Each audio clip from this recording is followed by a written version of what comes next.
Hello traders, welcome to your daily market update for Monday the 18th of May 2015.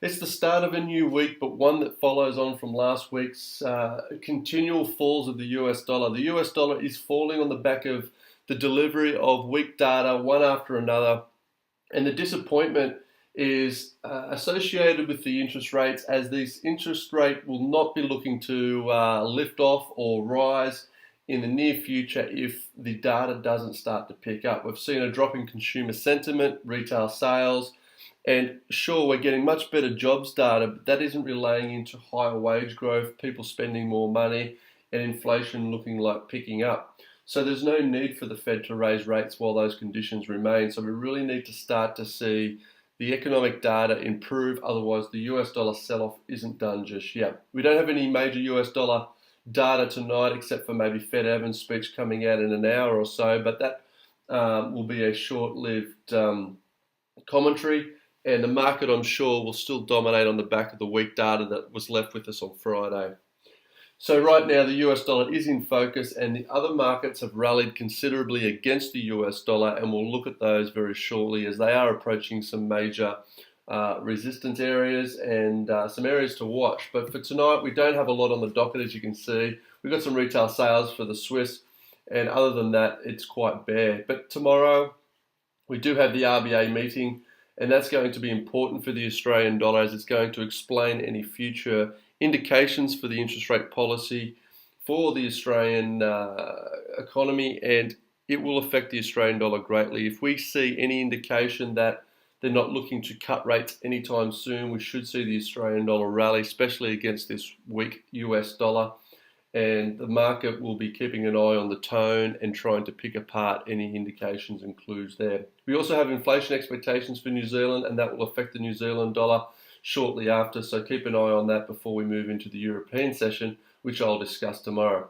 So it looks like a pretty quiet session on the docket, and the US dollar will continue to dominate. So let's go over and have a look. As you can see, on Friday, we did have quite a big bounce up to 94, and we've retracted all of that and closed much lower on the back of weak data in the US session. I think that tone's going to continue. Yes, we've had a little bit of a bounce here in the Asian session, but nothing sustainable in my opinion. And we could see moves continue to move down and test this 92 region here on the dollar index as the week closes out, unless we see some very impressive US data. That is the next major support level before we continue to look at lower levels of support, but I'll get to those as they become applicable. For now, let's go over and have a look at the charts, and you can see that the New Zealand dollar was sold off heavily on the back of fears that there'll be two more interest rate cuts. We've had a string of some positive New Zealand data, which has helped lead to the bounce, as well as the US dollar being weak. However, there has been some speculation since the implementation of this housing reforms in New Zealand, where it's going to cost investors a lot more to invest in Auckland. They're doing that to try and slow down the growth of housing, which is unsustainable right now in Auckland. And with that, we are seeing some more speculations of interest rate cuts over the weekend. That's why we have been quite weak flowing over into today. We'll see exactly how it plays out, and we could see some support if we get the US dollar continuing to slide, as the claims and the fears for the weekend may not be sustainable in the short term, and the market will look towards some further data later in the week and starting tomorrow with inflation. Australian dollar is a similar story. We have had a breakout of this triangle. We've moved higher. We did flame out and move back under 81 cents. We're now down testing the 80 cent level, and I think we're going to remain between 80 and 81 before the RBA minutes. And then if we do get any signs of no chance of an interest rate cut in the near future, we will break 81 cents, and I'm sure that we'll continue to make our way up to 83 or thereabouts, as that is the next major resistance level.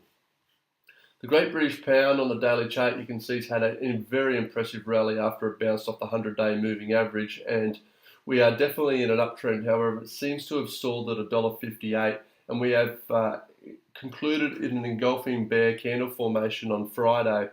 But if the US dollar continues to fail, we could see it come back up and test this level and possibly stick its head just above it. But we are getting quite exhausted here on the rally. We are moving around this resistance area, $1.5850 to $1.58, anywhere in that zone, we are looking at resistance. So it's going to be interesting to see how it reacts moving forward. And the euro is a very similar story where we have seen a very impressive rally stage.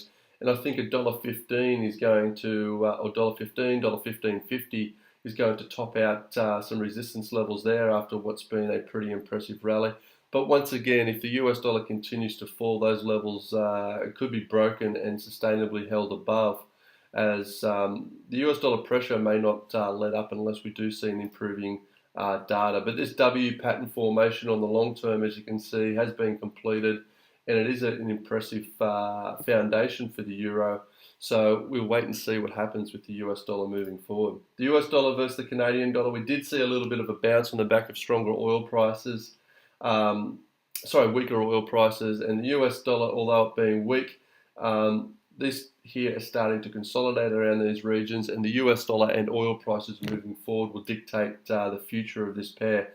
Keep an eye on it, but it does look like it has started to consolidate around $1.19 as a short-term support. Any break of this would definitely open up moves to the lower side. The US dollar versus the Japanese yen, still range bound, but the range is starting to get tighter. You can see that we are starting to screw a little bit tighter here into a little triangle, and I think at some point we are going to break out of that, and we could definitely be breaking out to the downside should the Fed indicate that they aren't looking to raise rates in September. I think that would be catalyst to see a breakdown of this rising wedge, and the market could lose momentum and faith in the US dollar really quickly on any negative tone. Well, that's it from me today. We are testing some levels that I'm interested in following, and I won't be getting too excited on too many trades until I see the market telling me where it wants to go. I suggest you do the same, otherwise be looking to scalp. Stick with the trends for now, and US dollar weakness is still in play. I'll be back again tomorrow, and until then, trade well.